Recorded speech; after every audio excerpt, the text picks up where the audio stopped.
ये जन्म कुंडली आज कार्यालय में दिखाने के लिए आई है और इनका कहना था कि इनका वैवाहिक जीवन सुखद नहीं है। तो आइए विचार करते हैं कि क्या अप्रोच हमें रखनी चाहिए या कैसे समझें इस बात को।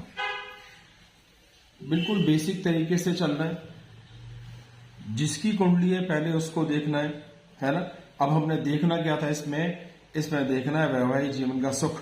और वो कहां से देखा जाएगा? 7वें भाव से। 7वां भाव।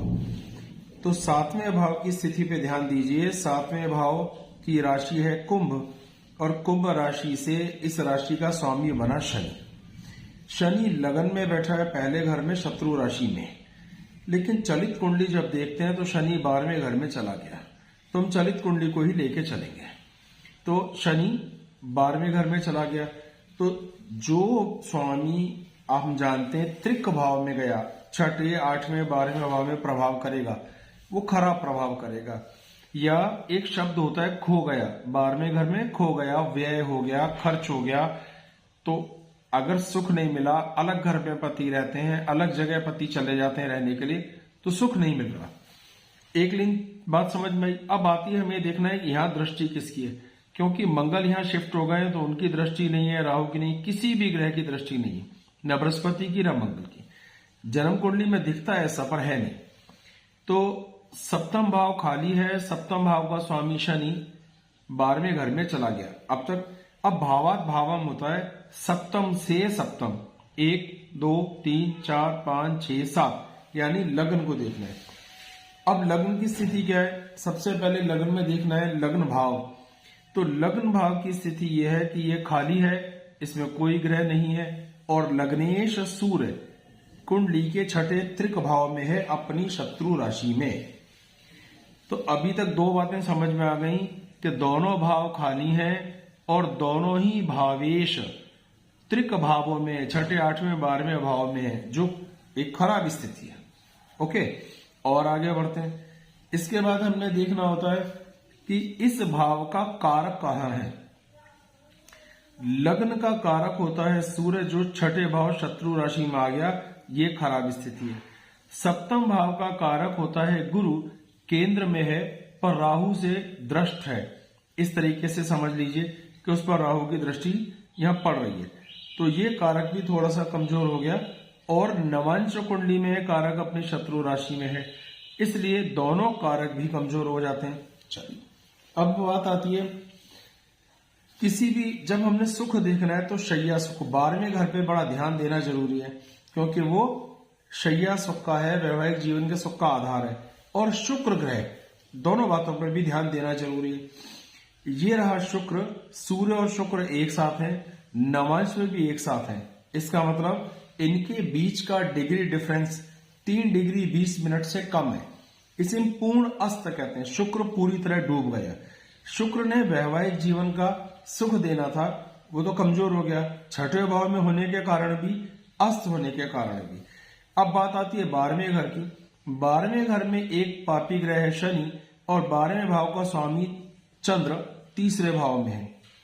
अब इसका अर्थ है अष्टम भाव से अष्टम भाव, तो ये स्थिति भी कबोवेश एवरेज हो गई। अर्थ क्या निकला? लग्न कमजोर हो गई, सेल्फ जीवन साथी के साथ तालमेल, 12वां घर कमजोर, कारक कमजोर और दशाएं यानी दोनों, शुक्र भी बहुत कमजोर। एक भी पॉइंट ऐसा अच्छा नहीं है कि जहां ये कह दिया जाए कि इसके कारण सुख प्राप्त होगा।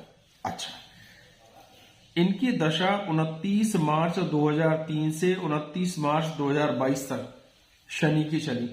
अब शनि की सिर्फ दशा पे ध्यान देते हैं। शनि सप्तम भाव और 6ठे भाव का स्वामी है, दोनों से खराब। इस सिंह लगन के लिए अकारक ग्रह, इसलिए खराब। नवांश कुंडली में अष्टम भाव में राहु के साथ है, इसलिए खराब। और चलित कुंडली में 12वें घर में बैठा है, इसलिए खराब। तो शनि की दशा तो बहुत अच्छी जा ही नहीं सकती थी। चलिए 64वें नवांश पे ध्यान देते हैं। लगन को देखते हैं तो लगन से 64वां नवांश मकर राशि शनि बनेगा। तो शनि इनके लिए लगन के हिसाब से 64वां नवांश की राशि भी, इस लिहाज की स्थिति बहुत खराब है। तो ये पूरी की पूरी दशा ही इनकी खराब चली गई। यहाँ पति अलग घर में रहने लगे, उन्होंने एक और महिला से विवाह कर लिया, उससे संतान भी है, यानी इस हद तक की गैप है, तलाक नहीं हुआ है लेकिन अलग रहते हैं, बहाना नौकरी दूर होने का कारण। अब शनि की दशा खत्म, बुध की शुरू। अब विचार करते हैं बुध की दशा में सुख प्राप्त होगा या कुछ स्थितियां सुधरेंगी। बुध एक इस भाव का और एक इस भाव का कारक है, इन दोनों घरों को संभालने वाला है, लेकिन राहु अधिष्ठित राशि का स्वामी होकर ये बैठा, चलित में 5वें घर में आ गया।